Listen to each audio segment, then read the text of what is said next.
আমার প্রিয় ছাত্রছাত্রীরা, আজ আমাদের আলোচনার বিষয় সারিবৃত্তীয় শুষ্ক মৃত্তিকা বা ফিজিক্যালি ড্রাই সয়েল। তোমরা যদি কখনো সমুদ্র যাত্রা করে থাকো তাহলে দেখবে সেখানে চারিদিকে শুধু জল জল আর জল, কিন্তু সেখান থেকে এক গ্লাসও পানীয় উপযোগী জল তোমরা জোগাড় করে উঠতে পারবে না। এক্ষেত্রে একটা বিখ্যাত কবিতার কথা আমার মনে পড়ে গেল, water water everywhere not an drop to drink. এটি বিখ্যাত কবি স্যামুয়েল টেলার্সের একটি বিখ্যাত কবিতা। পানীয় জলে লবণের স্বাভাবিক পরিমাণ 250 মিলিগ্রাম পার লিটার, অর্থাৎ প্রতি লিটারে 250 মিলিগ্রাম পর্যন্ত লবণ থাকাটা স্বাভাবিক। এখানে লবণ বলতে খাদ্যোপযোগী লবণ সোডিয়াম ক্লোরাইডকে বোঝানো হয়েছে।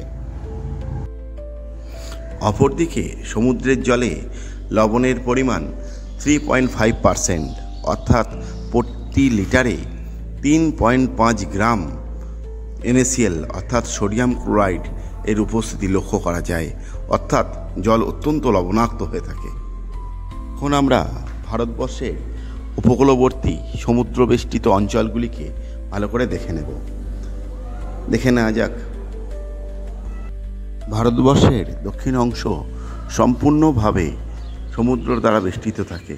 এখানে আছে আরব সাগর, ভারত মহাসাগর এবং বঙ্গোপসাগর।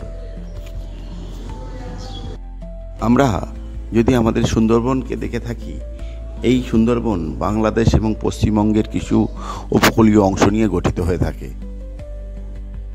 এই সুন্দরবন অঞ্চলগুলিকে আমরা যদি ভালো করে লক্ষ্য করে থাকি তাহলে আমরা দেখব একটা বিষয় একদম স্পষ্ট। এই সমুদ্র পরিবেষ্টিত এবং নদী পরিমণ্ডিত অঞ্চলগুলিতে জলের কোনো অভাব নেই। এই অঞ্চলে জলের কোনো অভাব নেই যেমন, ঠিক তেমনিভাবে এই জল এত লবণাক্ত, সেই জল উদ্ভিদ কোনোভাবেই ব্যবহার করতে পারে না। সে কারণে এই ধরনের মাটিকে সারিবৃত্তীয় শুষ্ক মৃত্তিকা বা ফিজিক্যালি ড্রাই সয়েল বলা হয়ে থাকে।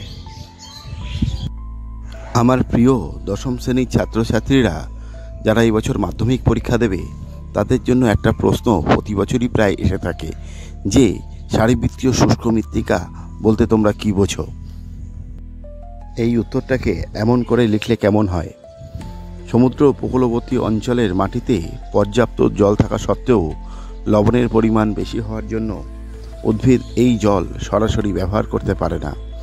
এই ধরনের জল সমৃদ্ধ মাটিকে আমরা সারিবৃত্তীয় শুষ্ক মৃত্তিকা বা ফিজিক্যালি ড্রাই সয়েল বলে থাকি।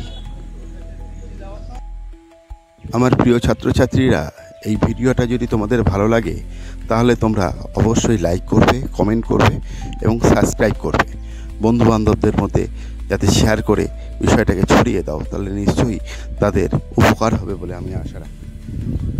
ধন্যবাদ সকলকে, তোমরা সবাই ভালো থাকো এই আশা রাখি।